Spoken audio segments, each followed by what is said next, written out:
Course number 2 समकालीन भारतीय शिक्षण या पेपरमधला घटक क्रमांक 7 त्यामध्ये राष्ट्रीय एकात्मता या घटकाविषयी आज आपण माहिती घेणार आहोत। कोठारी आयोगाने सामाजिक व राष्ट्रीय एकात्मतेचा विकास हे एक राष्ट्रीय उद्दिष्ट मानले आहे। याचा अर्थ असा आहे की देशात सर्वत्र फुटीर प्रवृत्ती बळावत असल्यामुळे राष्ट्रात ऐक्य भावनेला तडा गेला आहे। स्वातंत्र्यपूर्व काळात दिसून येणारी राष्ट्रीयत्वाची भावना आज हतबल झालेली दिसून येते। 1965 व 1971 साली भारताने पाकिस्तानचा पराभव केल्याने उत्कट स्वाभिमानाची व देशगौरवाची लाट उसळली। राष्ट्रीय अस्मिता उजाळून निघाली, परंतु तरी सुद्धा स्वार्थी प्रवृत्ती उफाळून आल्याने राष्ट्रीय ऐक्याला बाधा निर्माण होऊ शकते। परंतु आजचे चित्र एवढे समाधानकारक नाही। देशामध्ये प्रांतवाद, जातीयवाद, भाषावाद, अतिरेकी धर्मवाद असे अनेक प्रश्न निर्माण झालेले आहेत। यांच्यामुळे राष्ट्रीय ऐक्याला तडा जात आहे। त्यामुळे विविध धर्मीय, विविध भाषिक, विविध जातींच्या लोकांमध्ये आम्ही सर्व प्रथम भारतीय आहोत ही भावना विकसित व्हायला हवी। यानंतर आपण बघूया राष्ट्र म्हणजे काय। राष्ट्र हे इंग्रजी नेशन या शब्दाचे भाषांतर आहे। नेशन हा शब्द लॅटिन मधील नेशिओ NATIO या शब्दापासून बनलेला आहे। नेशिओ या शब्दाचा अर्थ जन्म किंवा वंश असा आहे। नेविको या विचारवंताच्या मते राष्ट्र म्हणजे सांस्कृतिक व आध्यात्मिक एकता, सामाजिक क्रांतीची सर्वोच्च फलनिष्पत्ती आहे। J.V. स्टॅलिन यांच्या मते राष्ट्र म्हणजे समान संस्कृतीमधून अभिव्यक्त होणारी समान मनोघटना, समाज, आर्थिक जीवन, समान भूप्रदेश व समान भाषा यांच्या आधारावर निर्माण झालेला स्थिर व ऐतिहासिक परंपरा असलेला लोकसमूह म्हणजे राष्ट्र होय। थोडक्यात कोणत्याही लोकसमुदायाला किंवा समाजाला राष्ट्र हे नामाभिधान प्राप्त होण्यासाठी पुढील घटकांची आवश्यकता असते। नंबर 1 वांशिक एकता, नंबर 2 भाषिक एकता, नंबर 3 भौगोलिक एकता, नंबर 4 धार्मिक व सांस्कृतिक एकता, नंबर 5 राजकीय भाषा आकांक्षाची एकता, नंबर 6 आर्थिक व सामाजिक हितसंबंधांची एकता। यानंतरचा पुढचा मुद्दा त्यावर आधारित येतो की राष्ट्रीयता म्हणजे काय। राष्ट्रीयत्वाची भावना म्हणजे राष्ट्राचे तत्वज्ञान, धर्म, संस्कृती, परंपरा व इतिहास याबद्दल अभिमान। सामाजिक शास्त्रकोशाप्रमाणे राष्ट्रीयत्व म्हणजे विविध प्रकारच्या जीवन मूल्यांमध्ये राष्ट्राच्या वैशिष्ट्यांना व व्यक्तिमत्वाला अग्रस्थान असणारी अभिवृत्ती हा साधारणपणे राष्ट्रीयत्वाचा अर्थ। प्रत्येक राष्ट्राला स्वतःचा इतिहास असतो। ऐतिहासिक घटनांमुळे काही समान सुखदुःखी स्मृती भावना उचंबळून येतात। राष्ट्राच्या भवितव्याविषयी ज्या काही समान आशा आकांक्षा जनमानसात निर्माण होतात त्यालाच राष्ट्रीयत्व म्हणतात। एकात्मतेचा अर्थ। राष्ट्रीय एकात्मता ही एक भावना आहे। डॉक्टर संपूर्णानंद यांच्या अध्यक्षतेखाली नेमलेल्या प्रसिद्ध भावात्मक एकात्मतेच्या समितीच्या अहवालात याची व्याख्या पुढील प्रमाणे दिलेली आहे। नंबर 1 संकुचित, प्रादेशिक, वर्गीय व पक्षीय हिताचा त्याग करून राष्ट्रीय हिताला प्राधान्य देण्याच्या वृत्तीला प्रेरणा देणारी मनोभूमिका तयार करणे म्हणजे राष्ट्रीय एकात्मता होय। नंबर 2 राष्ट्रीय एकात्मता म्हणजे लोकमानसात दृढ ऐक्य भावनेचा विकास करणे, आपण सारे एकाच राष्ट्राचे आहोत ही जाणीव परिपुष्ट करणे व भाषा, पंथ, धर्मातील अशी राष्ट्रभक्ती ही भावना निर्माण करणे होय। डॉक्टर सरोजनी रेगानी यांनी ही व्याख्या केलेली आहे। आता पाठ्यपुस्तकातून शासनाने प्रसिद्ध केलेली प्रतिज्ञा। भारत माझा देश आहे, सारे भारतीय माझे बांधव आहेत, माझ्या देशावर माझे प्रेम आहे, माझ्या देशातल्या समृद्ध आणि विविधतेने नटलेल्या परंपरांचा मला अभिमान आहे, त्या परंपरांचा पायीक होण्याची पात्रता माझ्या अंगी यावी म्हणून मी सदैव प्रयत्न करेन. मी माझ्या पालकांचा आणि गुरुजनांचा आणि वडीलधाऱ्या माणसांचा मान ठेवीन आणि प्रत्येकाशी सौजन्याने वागेन. माझा देश आणि माझे देशबांधव यांच्याशी निष्ठा राखण्याची मी प्रतिज्ञा करते.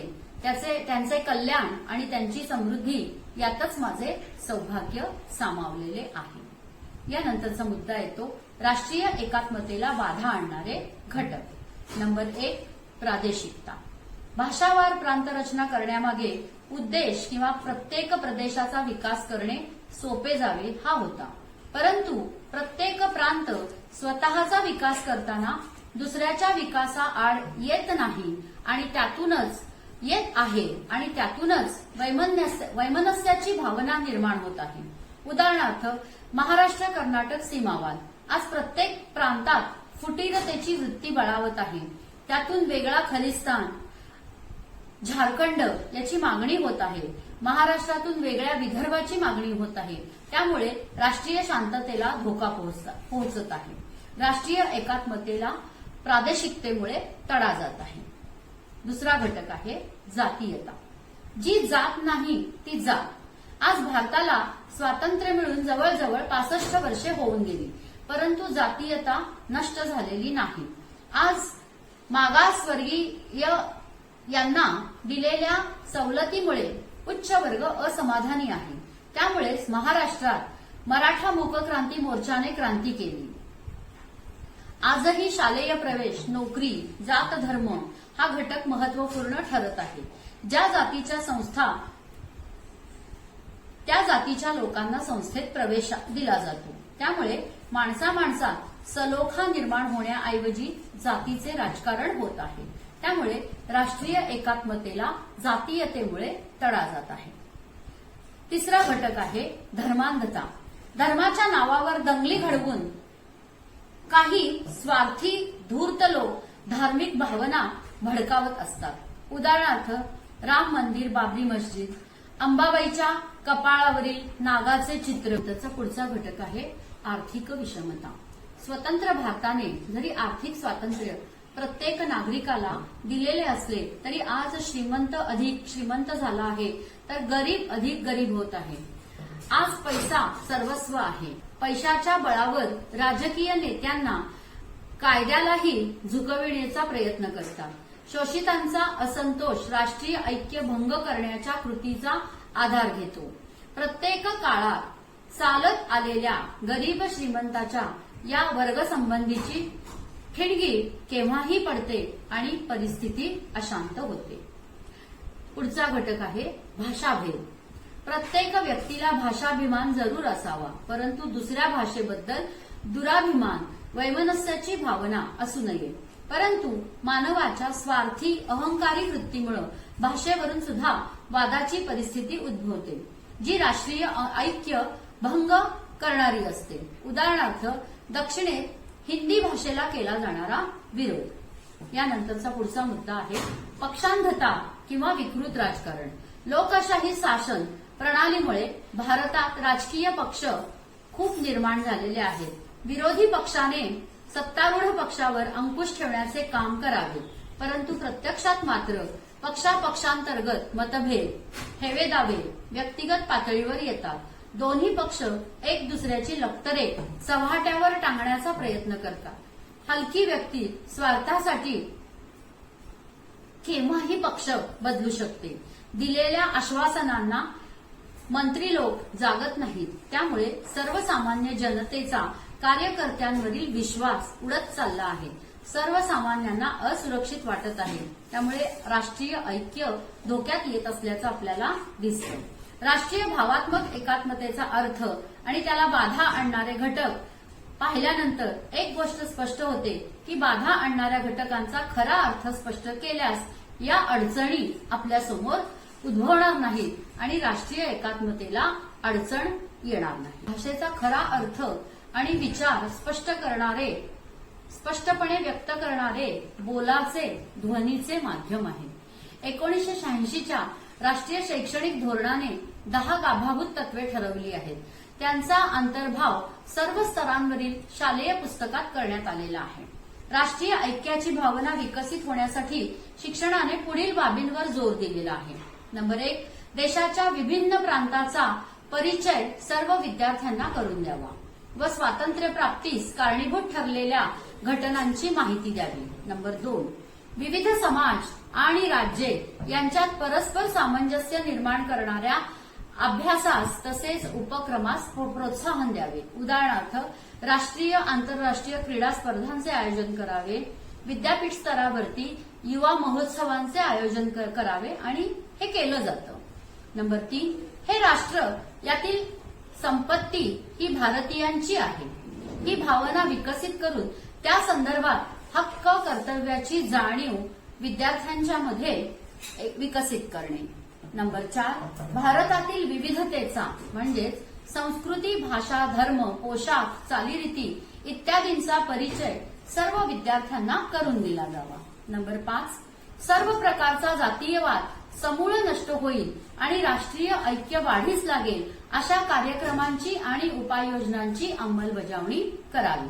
नंबर 6, विद्यार्थ्यांना आणि शिक्षकांचाही दृष्टिकोन व्यापक होईल अशा तऱ्हेने ज्ञान आणि माहिती अभ्यासक्रमात असावी. नंबर 7,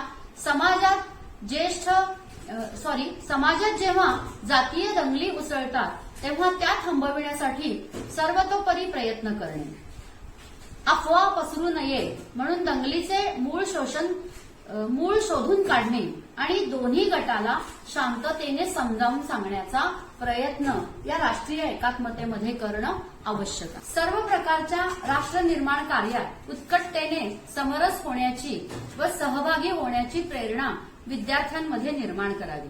यासाठी शालेय विषयामधून नवीन पिढीचे वय, आकलन क्षमता लक्षात घेऊन त्याला अनुसरून अशा भाषेमधून, कथनातून, उदाहरणाच्या सहाय्याने राष्ट्रीय भावात्मक एकात्मतेचे महत्व बिंबवले पाहिजे.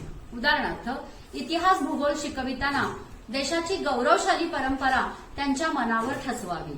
विविध भाषेतून साहित्यिक वारसा देशाला मानवतेचे आदर्शाचे दर्शन घडवते. विज्ञानातून भारताच्या विकासासाठी संशोधक, चिकित्सक वृत्ती त्यांच्यात निर्माण करावी. नागरिकशास्त्र, अर्थशास्त्रातून भारताच्या लोकशाहीची, सामंजस्याची मूल्ये समजावून द्यावी. भारताच्या समस्यांची जाणीव करून द्यावी आणि राष्ट्रीय कर्तव्यासाठी त्यांना प्रेरित करावे. याखेरीज गणवेश, सहल, शालेय कार्यक्रम, उपक्रम, सांस्कृतिक कार्यक्रम, राष्ट्रीय उत्सवांमधूनही भावात्मक एकात्मता नवीन पिढीमध्ये निर्माण करण्याचा प्रयत्न करावा. यानंतरचा पुढचा मुद्दा आहे राष्ट्रीय एकात्मतेसाठी राबविले जाणारे उपक्रम. नंबर 1, भारतातील विविधता, संस्कृती, धर्म, चालीरीती, पोशाख इत्यादींचा परिचय विद्यार्थ्यांना करून द्यावा. यासाठी पुढील उपक्रमांचे शाळेमध्ये आयोजन करावे. उदाहरणार्थ, भारतीय संस्कृती, ऐतिहासिक, स्त्री पुरुष, समाजसुधारक, शास्त्रज्ञ यांची लहान पुस्तके देऊन त्याचे सामूहिक वाचन कार्यक्रमाचे आयोजन करावे. नंबर 2, विद्यार्थ्यांच्यात न्याय, स्वातंत्र्य, समता, बंधुता ही मूल्ये निर्माण करण्यासाठी आपल्याला पुढील कार्यक्रमांचं आयोजन करता येईल. पतेती, नाताळ, दिवाळी यासारख्या सणांचं आपण म्हणजे हे सण साजरे करणे. नंबर 2, गुरु नानक जयंती, महावीर जयंती, लोकमान्य टिळक पुण्यतिथी, शिवजयंती, संभाजीराजे जयंती यासारख्या थोर पुरुषांच्या जयंत्या, पुण्यतिथ्यांचे आयोजन करणे आणि त्या दिवशी त्यांच्या कार्याचं महत्व सर्वांसमोर सांगणे. नंबर 3, शालेय परिपाठामध्ये राष्ट्रगीत, प्रतिज्ञा, देशभक्तीपर गीतांचं आयोजन करावं. नंबर 4, राष्ट्रीय एकात्मतेला पोषक असे विचार, कथा किंवा प्रसंग प्रार्थनेच्या वेळी मुलांना सांगितले जावे.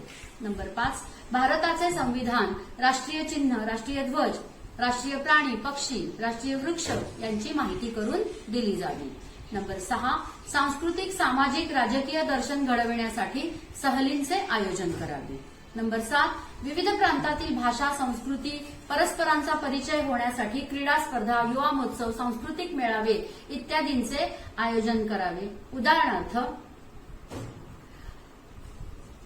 1986च्या दरम्यान दिल्लीमध्ये कैलासवासी माजी पंतप्रधान राजीव गांधी यांनी अपना उत्सवचं आयोजन केलेलं होतं आणि त्यावेळेला आपल्या भारतातल्या सर्व प्रांतातून सर्व कलाकार त्या ठिकाणी एकत्र जमलेले होते आणि प्रत्येक प्रांतातील मंडळाने आपापल्या संस्कृतीचं सादरीकरण त्या ठिकाणी केलेलं होतं. यानंतर 8वं आहे विविध प्रार्थनास्थळे, अनाथाश्रम, वृद्धाश्रम, आश्रमशाळा, बाल सुधारगृहांना भेटी देण्याचे उपक्रम सुद्धा आपण राबविले पाहिजेत. नंबर 9, सामाजिक नैसर्गिक आपत्तीवेळी मदत करण्याचे उपक्रम राबवावेत. उदाहरणार्थ पूर, भूकंप वेळी अन्नदान, कपडेदान, विविध वस्तूंचं दान आपण केलं पाहिजे. घटक क्रमांक 7 यामधील आंतरराष्ट्रीय सामंजस्य ही संकल्पना आज आपण अभ्यासणार आहोत. राष्ट्रांच्या सर्वांगीण प्रगतीसाठी राष्ट्रीय एकात्मता गरजेची असली तरी राष्ट्रीयत्वाच्या अतिरेकाचे दुष्परिणाम नजरेआड करून चालणार नाहीत. राष्ट्रातील शत्रुताची भावना ही प्रथम मानवी मनात निर्माण होते. त्यातून युद्धे भडकतात. पहिल्या 2 युद्धात जे दुष्परिणाम जगाला भोगावे लागले त्यामुळे सारी मानवजात खडबडून जागी झाली. राष्ट्रातील मतभेद टाकून जगात शांतता प्रस्थापित करण्यासाठी सन 1945 मध्ये संयुक्त राष्ट्र संघटनेची स्थापना करण्यात आली. शांततेविना सुखी संपन्न जीवन शक्य नाही याची सर्व जगाला जाणीव झाली. त्यातूनच आंतरराष्ट्रीय सामंजस्याची संकल्पना उदयास आली. आंतरराष्ट्रीय सामंजस्य संकल्पना व व्याख्या. मूलतः सर्व मानवजात एक आहे. सर्वांच्या आशा, आकांक्षा, गुणदोष, सुखदुःख समान आहेत. जगातील सर्व मानव धर्मातील विश्वबंधुत्वाची भावना म्हणजेच आंतरराष्ट्रीय सामंजस्य होय. थोडक्यात विश्व समुदाय ही संकल्पना स्वीकारून विश्व समाजाशी समायोजन साधणे होय. जगावरील युद्धाचे अरिष्ट टाळण्यासाठी जगातील महासत्तांनी आपल्यातील मतभेद, तंटे युद्ध न करता सलोख्याने मिटवले तर अखंड मानवजातीचे कल्याण होईल. त्यासाठी निरनिराळ्या देशांनी एकत्र येऊन चर्चा करून परस्परांशी सलोखा, सहकार्य निर्माण करणे अत्यंत गरजेचे आहे. आंतरराष्ट्रीय सामंजस्याची व्याख्या. ऑलिव्हर गोल्डस्मिथ यांनी आंतरराष्ट्रीय सामंजस्याची व्याख्या खालीलप्रमाणे दिली आहे. व्यक्ती केवळ स्वतःच्या राष्ट्राचीच नव्हे तर संपूर्ण जगाची सभासद असते. ही भावना म्हणजेच आंतरराष्ट्रीय सामंजस्य होय. तसेच डॉक्टर लेविस वॉल्टर यांनी खालीलप्रमाणे व्याख्या दिली आहे. व्यक्तीचे राष्ट्रीयत्व किंवा संस्कृती कोणतीही असो त्याचा विचार न करता तिचे चिकित्सक व वस्तुनिष्ठ निरीक्षण तसेच मूल्यमापन करण्याची क्षमता म्हणजेच आंतरराष्ट्रीय सामंजस्य होय. आंतरराष्ट्रीय सामंजस्य संदर्भामध्ये खालील प्रकारची ध्येय आणि उद्दिष्टे स्पष्ट करण्यात आले आहेत. 1. सर्व देशातील संस्कृती, आचार विचार, राहणीमान, चालीरीती, साहित्य, इतर वैशिष्ट्यपूर्ण बाबींची ओळख करून देणे. 2. प्रत्येक देशाला एकमेकावर अवलंबून राहावे लागते याची जाणीव करून देणे. 3. विविध देशातील विज्ञान, ज्ञान, कला, साहित्य यांचा परिचय करून देणे. राष्ट्राबद्दल सहानुभूती व आदराची भावना वाढीस लावणे. 6. जग हे विशाल कुटुंब आहे. आपण त्या कुटुंबाचा एक भाग आहोत ही भावना विद्यार्थ्यांमध्ये रुजविणे. 7. विद्यार्थ्यांना पूर्वग्रहरहित निष्पक्षपातीपणे विचार करण्यास आपण मदत करणे. 8. युद्ध, कलह, परस्पर संघर्ष विनाशास कसे कारणीभूत ठरतात हे विद्यार्थ्याच्या लक्षात आणून देणे. 9. विद्यार्थ्यांमध्ये स्वतंत्रपणे विचार करण्याची क्षमता निर्माण करणे. 10. विश्व नागरिकत्वाचा विकास करणे. यानंतर पुढचा मुद्दा आहे तो म्हणजे आंतरराष्ट्रीय सामंजस्यातील अडथळे. आंतरराष्ट्रीय सामंजस्य निर्माण करत असताना आपल्याला कोणकोणत्या अडथळ्यांना सामोरे जावं लागतं हे आपण अभ्यासणार आहोत. 1. मानवी हक्कांची पायमल्ली. 2. अतिरेकी राष्ट्रीयत्वाची भावना. 3. आक्रमक वृत्ती, 4 आर्थिक विषमता, 5 व्यापारविषयक स्पर्धा, 6 एकाधिकारशाही, 7 संस्कृतीमधील विविध घटक, 8 वर्णभेद, 9 राजकीय मतप्रणाली जगावर लादण्याची लालसा आणि 10 शस्त्रास्त्रांची स्पर्धा. अशा प्रकारचे काही अडथळे हे आंतरराष्ट्रीय सामंजस्यामध्ये आपल्याला येतात. तर पुढचा आपण घटक पाहणार आहोत तो म्हणजे आंतरराष्ट्रीय सामंजस्याची आपल्याला गरज काय आहे. काही वेगवेगळ्या मुद्द्यांच्या आधारे हे आपण पाहणार आहोत. 1 आंतरराष्ट्रीय शांततेसाठी. राष्ट्रातील वैमनस्य वाढल्यास त्याचे पर्यवसान युद्धात होते. युद्धामुळे अपरिमित हानी होते. राष्ट्रात शांतता आणणे ही काळाची गरज आहे. आंतरराष्ट्रीय सामंजस्याची भावना प्रत्येक राष्ट्रात व नागरिकांमध्ये निर्माण झाल्याशिवाय जगात शांतता नांदणार नाही. पहिल्या महायुद्धानंतर राष्ट्रसंघाची व दुसऱ्या महायुद्धानंतर युएनची स्थापना झाली. सर्व राष्ट्रात शांतता प्रस्थापित करणे, मानवतेच्या हक्काचे संरक्षण करणे, आर्थिक, सामाजिक व सांस्कृतिक क्षेत्रात राष्ट्रांमध्ये परस्पर सहकार्य घडवून आणणे ही युएनची कार्य आहेत. विकसनशील राष्ट्रांच्या उन्नतीसाठी आंतरराष्ट्रीय बँकेकडून या सर्व राष्ट्रांना कर्ज पुरवठा केला जातो. 2 मानवी कल्याणाची वृत्ती जोपासण्यासाठी. मूलतः जगातील सर्व मानवजात एकच आहे. त्यांची सुख दुःखेही सारखीच आहेत. सर्वच राष्ट्रांनी मानवी कल्याणाचा विचार करावयास हवा.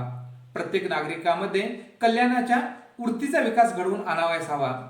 कोणत्याही देशामध्ये भूकंप, महापूर, दुष्काळ यासारख्या नैसर्गिक आपत्तीच्या वेळी परस्पर सहकार्य करावे. अशा प्रकारे मानवतेचा दृष्टिकोन विकसित होण्यासाठी आंतरराष्ट्रीय सामंजस्याची आपल्याला आवश्यकता आहे. 3 परस्पर लंबित्व टिकवण्यासाठी. वृत्तपत्रे, आकाशवाणी, दूरदर्शन, इंटरनेट यांच्या माध्यमातून जगभरात घडत असलेल्या घटनांची आपल्याला माहिती घर बसल्या मिळत आहे. देश विदेशात आर्थिक, भौतिक, राजकीय व सांस्कृतिक अशा सर्व स्तरावर संबंध प्रस्थापित झाले आहेत. त्यामुळे कोणत्याही देशाला आपली ध्येय धोरणं आखताना आंतरराष्ट्रीय स्थितीचा विचार केल्याशिवाय पुढे वाटचाल करता येत नाही. म्हणून राष्ट्रीयत्वाची भावना पुरेशी ठरू शकत नाही, तर विश्व नागरिकत्वाची भावना निर्माण झाली पाहिजे असे मुद्लियार आयोगानेही सुचविले आहे. 4 दहशतवाद विरोधी भूमिकेसाठी.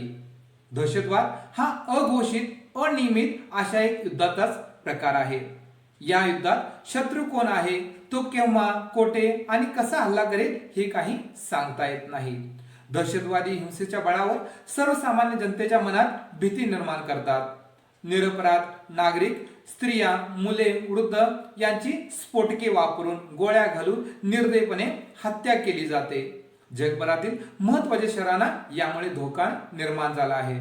दहशतवादाचे मूल्यांची घसरण झाल्यामुळे युवकांच्या मनात अशांतता निर्माण झाली आहे.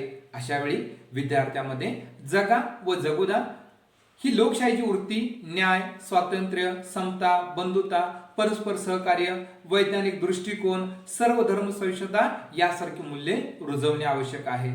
रवींद्रनाथ टागोरांची विश्व भारती संकल्पना, ज्ञानेश्वरांची हे विश्वची माझे घर ही विचारसरणी शिक्षणातून विद्यार्थ्यांवर बिंबवल्यास अशांततेला पायबंद बसून शांततेची नवनिर्मिती करणे शक्य आहे.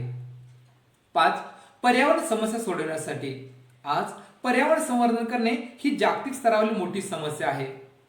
जागतिक तापमान वाढ, प्रदूषण, ओझोन वायूचा क्षय या त्याचे जगभरातील परिणाम यासारखे प्रश्न सोडवण्यासाठी सर्व राष्ट्रांनी एकत्र येऊन त्यावर उपाययोजना करणे आवश्यक आहे.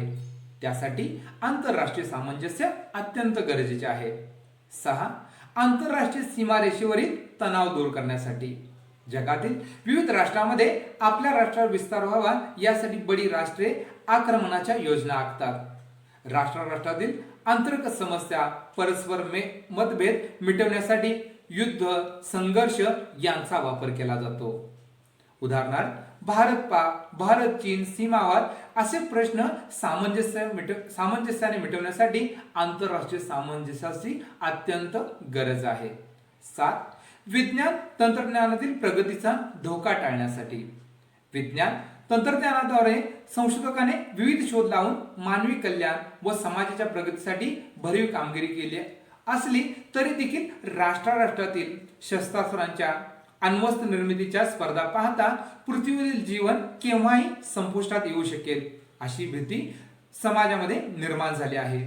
आजचा मानव हा भीषण अण्वस्त्रांच्या छायेत भयभीत होऊन जगत आहे. त्यामुळे शस्त्रास्त्रांचा हा धोका टाळण्यासाठी राष्ट्रांनी परस्पर सहकार्याने वैश्विक शांतता निर्माण करण्यासाठी आंतरराष्ट्रीय सामंजस्याची आवश्यकता आहे. 8. चिरंतन विकासासाठी जगात विकसित, विकसनशील, अविकसित असे राष्ट्रांचे 3 प्रकार आहेत. मागासलेल्या अविकसित राष्ट्रांना मदत करून त्यांचा विकास करणे अत्यंत गरजेचे आहे. प्रत्येक राष्ट्राचे अस्तित्व टिकवण्यासाठी त्यांचा चिरंतन विकास होण्यासाठी आंतरराष्ट्रीय सामंजस्याची गरज आहे. तर अशा प्रकारे आता आपण आंतरराष्ट्रीय सामंजस्याची आवश्यकता काय आहे या मुद्द्याचा सविस्तरपणे अभ्यास केला आहे. यानंतर पुढचा भाग पाहणार आहोत तो म्हणजे आंतरराष्ट्रीय सामंजस्यामध्ये संपादनामध्ये शाळा व शिक्षकाची भूमिका आपण अभ्यास करणार आहोत. प्रथम भाषेचे अध्यापन. साहित्य हे मानवी हृदयांना जोडणारी एक शक्ती आहे. अन्य भाषातील सुंदर कविता कृतींचा आस्वाद घेण्याची संधी अनुवादित साहित्याच्या स्वरूपात विद्यार्थ्यांना पाठ्यपुस्तकातून उपलब्ध करून दिली पाहिजे. त्यामुळे विविध देशातील संस्कृती व तत्वज्ञान समजण्यास तसे मानवाचा दृष्टिकोन विशाल होण्यास मदत होते. इतिहासाच्या अध्यापनातून आपण आंतरराष्ट्रीय सामंजस्य कशा प्रकारे पूर्ण करू शकतो या घटकाची आपण माहिती पाहूया. इतिहासाचे अध्यापन. इतिहासामुळे विविध देशातील संस्कृतीचा परिचय होण्यास मदत होते. मानवाची सांस्कृतिक सामाजिक प्रगती लक्षात येते. शिक्षकांनी प्रत्येक राष्ट्रातील थोर पुरुष, तत्वज्ञ, समाज सुधारक तसेच तिथल्या कार्याचा परिचय करून द्यावा. इतिहास शिक्षकाने विविध राष्ट्रे, समाज याबद्दल माहिती देताना अतिरंजितपणा टाळावा. तसेच कोणत्याही राष्ट्राबद्दल गैरसमज न पसरवण्याची दक्षता घ्यावी. प्रत्येक राष्ट्राने सामंजस्य, सहकार्य वृत्ती अंगीकारल्याशिवाय सुरक्षितता व शांतता नांदणे कसे अशक्य आहे हे पटवून द्यावे. भूगोलाचे अध्यापन. भूगोलाच्या अध्यापनातून विविध देशातील लोकांचे राहणीमान, शेती, उद्योगधंदे इत्यादींची ओळख करून द्यावी. प्रत्येक देश नैसर्गिक साधन संपत्तीच्या बाबतीत एकमेकावर कशा प्रकारे अवलंबून असतो याची जाणीव करून द्यावी. विविध भौगोलिक परिस्थितीमुळे राहणीमान, पोशाख, संस्कृतीमध्ये फरक पडत असला तरी अन्न, वस्त्र, निवारा व शिक्षण इत्यादीच्या बाबतीत सर्व राष्ट्रे सारखेच आहेत याची जाणीव विद्यार्थ्यांना करून द्यावी. विज्ञान. शिक्षकांनी विज्ञान विषयाचे अध्यापन करताना शास्त्रज्ञ व संशोधक हे विशिष्ट राष्ट्राचे नव्हे मानवजातीचे उपकार करते आहेत. त्यांच्या संशोधनामुळे मानवी जीवन कसे सुखमय झाले आहे याचा परिचय विद्यार्थ्यांना करून द्यावा. तसेच वैज्ञानिक प्रगतीमुळे जग कसे जवळ आले आहे याची जाणीव विद्यार्थ्यांना करून द्यावी. गणित विषयाच्या अध्यापनातून आंतरराष्ट्रीय सामंजस्य आपण कशा प्रकारे निर्माण करू शकतो हे भाग आपण पाहणार आहोत. गणित शिक्षकांनी गणितातील चिन्हे, संकल्पना सर्वत्र समान आहेत याची जाणीव करून द्यावी. अनेक राष्ट्रातील गणित तज्ञांनी जगाला अमूल्य अशा देणग्या दिल्या आहेत. त्यांच्या योगदानामुळे मानवी संस्कृतीला मिळालेले नवे वळण यासारख्या बाबींची माहिती विद्यार्थ्यांना करून देता येईल. मानवी मूल्यांची जोपासना. विद्यार्थ्यांना विविध देशातील लोकांचे स्वभाव, गुणधर्म, राहणीमान, आहार, पोशाख, व्यवसाय इत्यादी विषयी माहिती देता येईल. विविध राष्ट्रातील साहित्याचा परिचय करून देता येईल. कल्पना, भावना, वैचारिक सौंदर्य यांचे रसग्रहण करता येईल. जगातील चांगल्या घटना, प्रसंग हे नाट्यकरणाद्वारे सादर करावेत. त्यातून मानवतावादी दृष्टिकोन, सहनशीलता, सहकारी वृत्ती, लोकशाहीची मूल्ये रुजवण्याचा प्रयत्न करावा. त्याचबरोबर जागतिक शांततेसाठी कार्य करणाऱ्या महापुरुषांचा व त्यासाठी मिळणाऱ्या नोबेल पारितोषिकांचा परिचय विद्यार्थ्यांना करून द्यावा. विविध दिन साजरे करणे.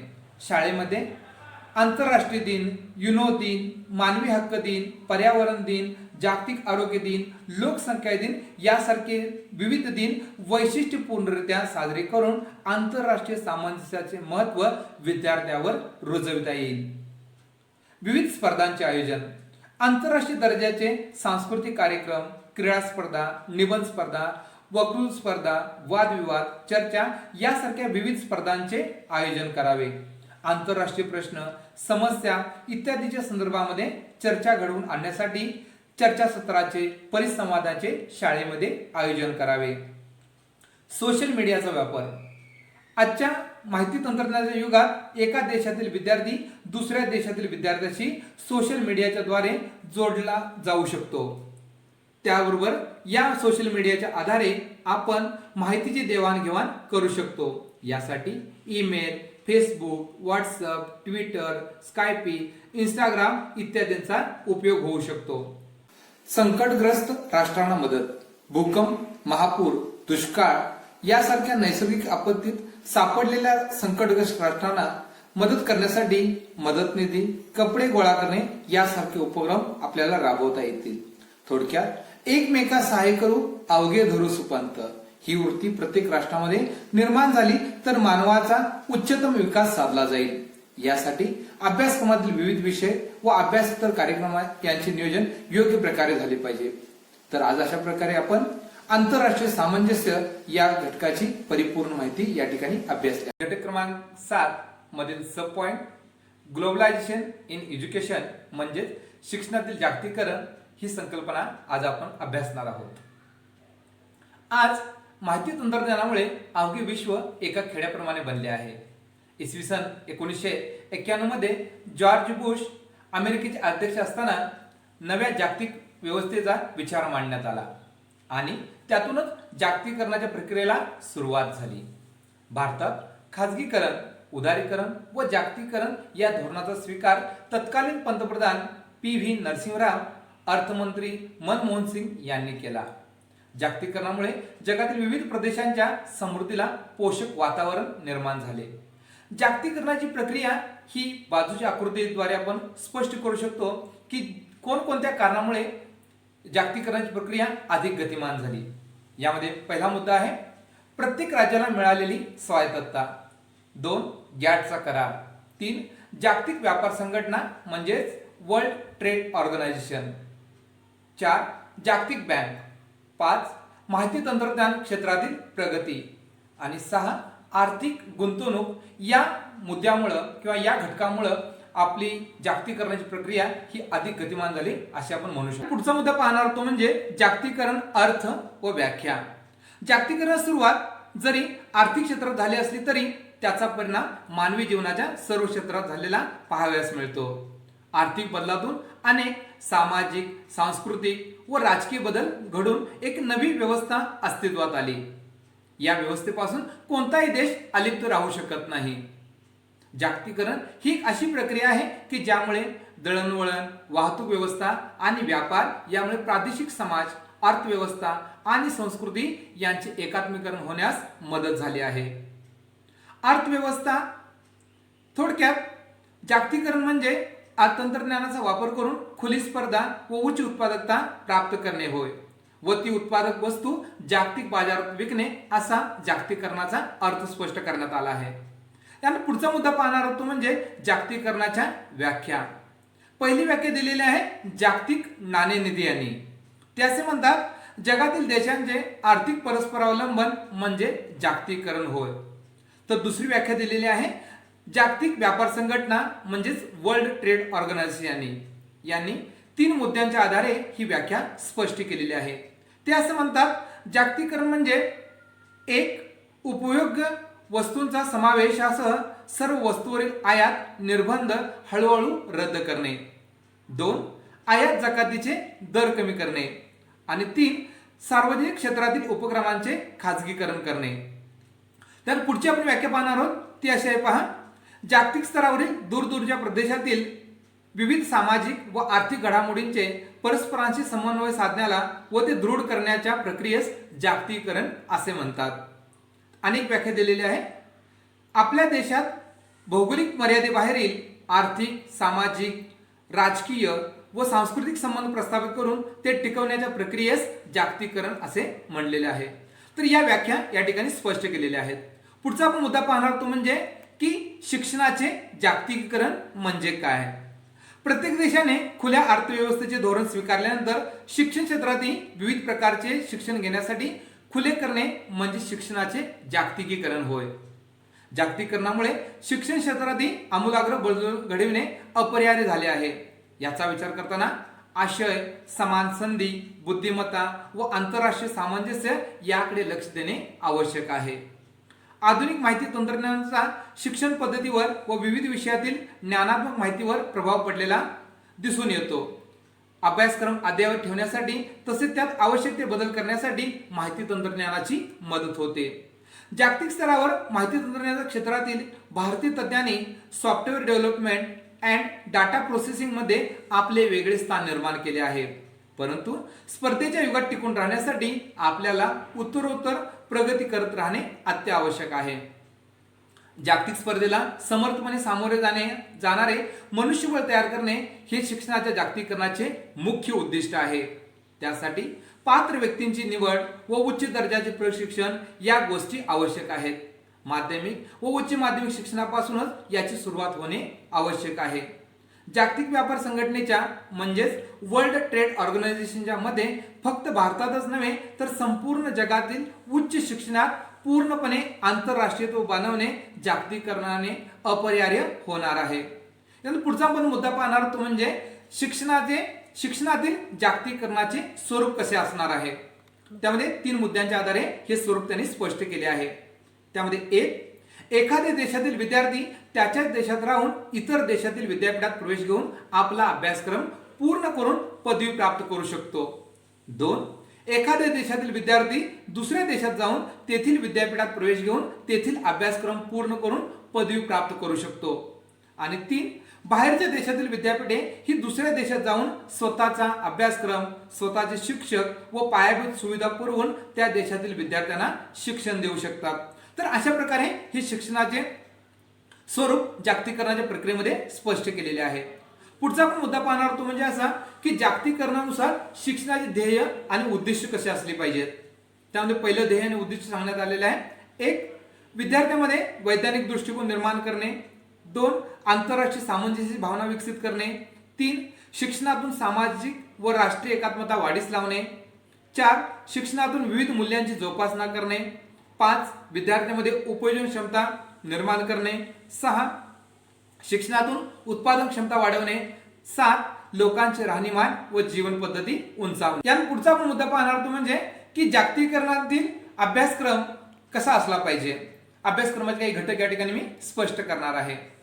त्यामध्ये माहिती तंत्रज्ञानाचे शिक्षण, विविध भाषांचे शिक्षण, इतिहास, भूगोल, नागरिकशास्त्र, अर्थशास्त्र या विषयांचे अध्यापन, पर्यावरण शिक्षण, आपत्ती व्यवस्थापन, शांततेसाठी शिक्षण, समाजसेवा, मानवी हक्क व मूल्यांचे शिक्षण, लैंगिक शिक्षण, विविध कला आणि संस्कृतीचे शिक्षण अशा प्रकारच्या घटकांचा समावेश जागतिकीकरणातील शिक्षणामध्ये अभ्यासक्रमामध्ये आपण समावेश करणार आहोत. त्यानंतर पुढचा घटक पाहणार होतो म्हणजे की अध्ययन पद्धती. शिक्षणातील जागतिकीकरणामध्ये की अध्ययन पद्धती कशा असल्या पाहिजे किंवा कोणत्या असणे आवश्यक आहे. त्यामध्ये बाजूच्या आकृतीमध्ये या सर्व पद्धती मी स्पष्ट केलेल्या आहेत. या पद्धती कोणकोणत्या आहेत तर पहिली आहे सहाध्यायी शिक्षण पद्धती. त्यानंतर आहे संगणक सहाय्यित अनुदेशन, ई लर्निंग पद्धती, टेलिकॉन्फरन्सिंग, व्हिडिओ कॉन्फरन्सिंग, आभासी वर्ग, ई ग्रंथालय सुविधा, गट चर्चा पद्धती अशा प्रकारच्या अध्ययन पद्धतीचा वापर आपण यासाठी करू शकतो. तर पुढचा घटक पाहणार होतो म्हणजे असा की जागतिकीकरण व शिक्षणातील विविध आव्हाने. तर बाजूच्या आकृतीमध्ये मी सर्व आव्हाने ही स्पष्ट केलेली आहेत. तर आव्हानांचे या ठिकाणी 3 प्रकार मी स्पष्ट करणार आहे. त्यामध्ये पहिला आहे आव्हाने शैक्षणिक संस्थांची कोणकोणती आव्हाने आहेत, शिक्षकासमोर कोणकोणती आव्हाने आहेत आणि विद्यार्थ्यांसमोर कोणकोणती आव्हाने आहेत याची चर्चा आपण या ठिकाणी करणार आहोत. तर पहिला घटक आपण पाहूया तो म्हणजे शैक्षणिक संस्थांसमोर कोणकोणती आव्हाने असणार आहेत. त्यात पहिला आव्हान आहे ते म्हणजे व्यवस्थापन. जागतिकीकरण शिक्षणामध्ये आपल्याला शैक्षणिक व्यवस्थापन कशा प्रकारे ठेवावं यासाठी हे आव्हान आपल्याला स्पष्ट करावं लागणार आहे. यासाठी चांगल्या व्यवस्थापनासाठी कमी वेळेत, कमी खर्चात व कमी श्रमात चांगली गुणवत्ता पुरवणे हे एक आव्हान आहे. अत्याधुनिक तंत्रज्ञान व साधनसामुग्री यांची कमतरता भासत आहे. पुढचं आव्हान आहे ते म्हणजे भौतिक सुविधा.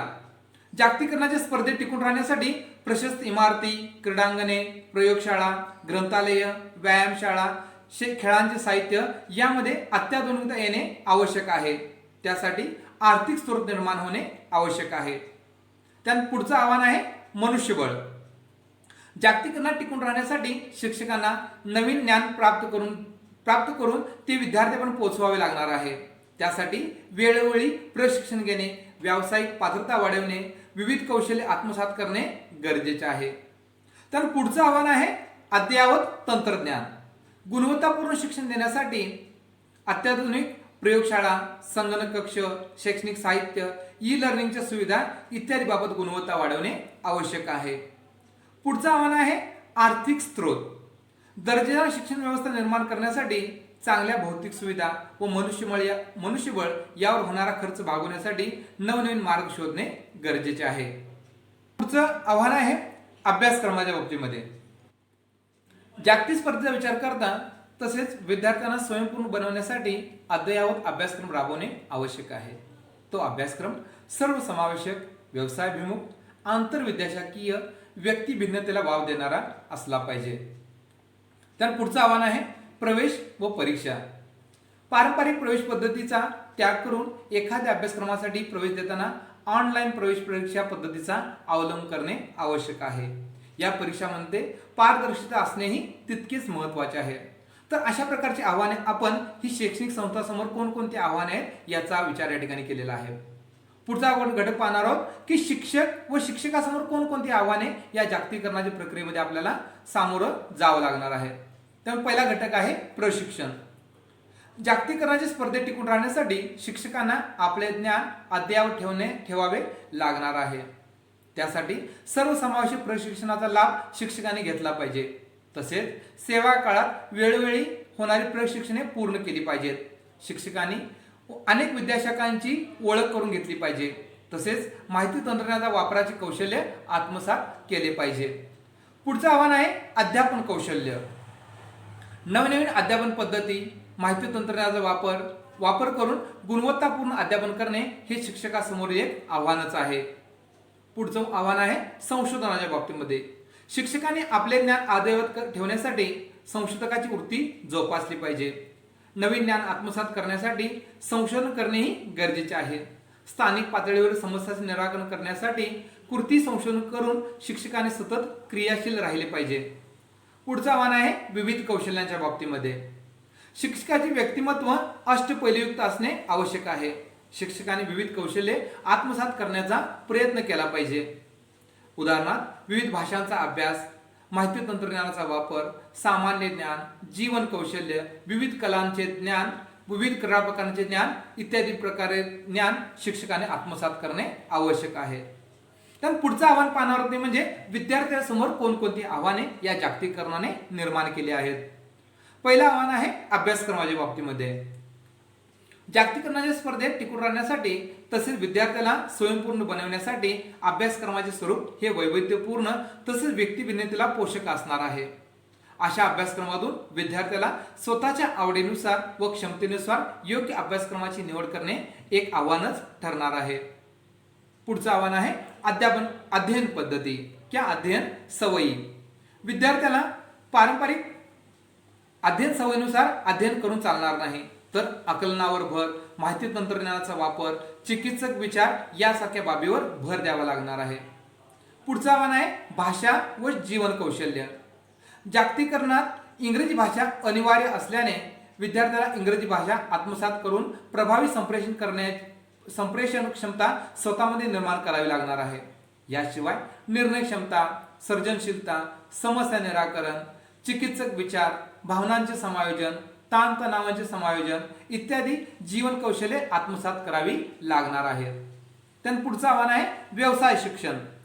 विविध व्यावसायिक अभ्यासक्रमातून आपल्याला आवडीनुसार व क्षमतेनुसार योग्य अभ्यासक्रमाची निवड करून तो पूर्ण व्यवसाय संधीची माहिती करून घेणे हे विद्यार्थ्यांसमोरील आव्हानच राहणार आहे.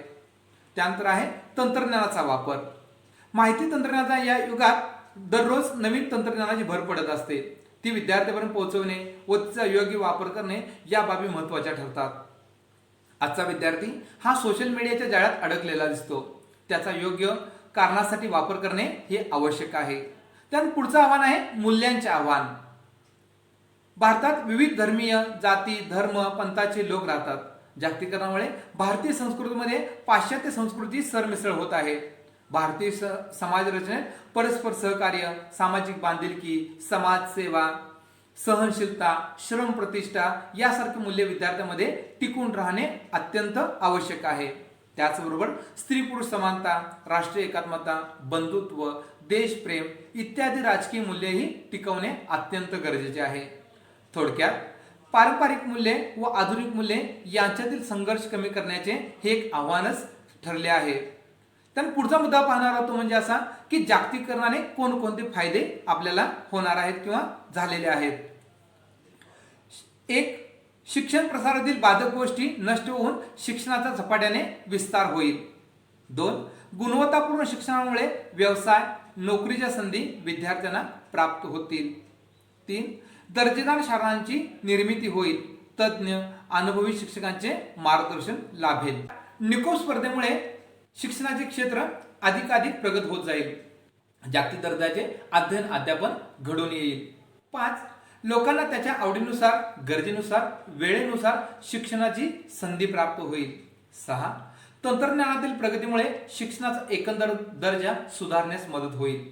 7, स्थानिक पातळीवर विद्यार्थ्याच्या क्षमतेचा विकास होण्यास मदत होईल. 8, विश्व बंधुत्वाची भावना वाढीस लागून आंतरराष्ट्रीय सामंजस्य निर्माण होण्यास मदत होईल. 9, बहुमार्गी संप्रेषण व आंतरक्रियेमुळे बहुसांस्कृतिक विकास होण्यास मदत होईल. आणि 10, विद्यार्थ्यांना इतर देशातली पदवी मिळवणे सहज शक्य होईल. तर हे काही फायदे जागतिकीकरणाचे स्पष्ट करण्यात आले आहेत. तर पुढचा आपण मुद्दा पाहणार आहोत तो म्हणजे जागतिकीकरणाच्या मर्यादा कोणत्या आहेत. पहिली मर्यादा आहे जागतिकीकरणाला चालना दिल्याने शिक्षण महाग होईल. सर्वसामान्यांना शिक्षण मिळणे कठीण होईल. खाजगी शिक्षण संस्था पालकांचे आर्थिक शोषण करतील. 2, दुर्बल घटक, स्त्रियांचे शिक्षण यास मर्यादा पडतील. 3, सामाजिक, आर्थिक, भौगोलिक असमानता वाढेल. स्थानिक उत्पादनाचे स्रोत नष्ट होऊन स्थानिक, सामाजिक, संस्कृती लोप होण्याचा धोका संभवतो. 4, जगातील काही ठराविक देशातील संस्कृतीचे व मूल्यांचे इतर देशावर वर्चस्व निर्माण होईल. 5, शिक्षणाच्या मूळ उद्देशाचे गांभीर्य व महत्त्व कमी होईल. आणि 6, शिक्षणाकडे समग्र दृष्टिकोनाने न पाहता त्याचे छोटे छोटे बंदिस्त भाग केल्याने समाज व्यवहार, लोकांच्या गरजा आणि आपलं जगणं यापासून ते दूरच राहील. तर अशा प्रकारे आज आपण ग्लोबलायझेशन इन एज्युकेशन म्हणजे शिक्षणातील जागतिकीकरण या घटकाचा अधिक अभ्यास या ठिकाणी केलेला आहे. धन्यवाद.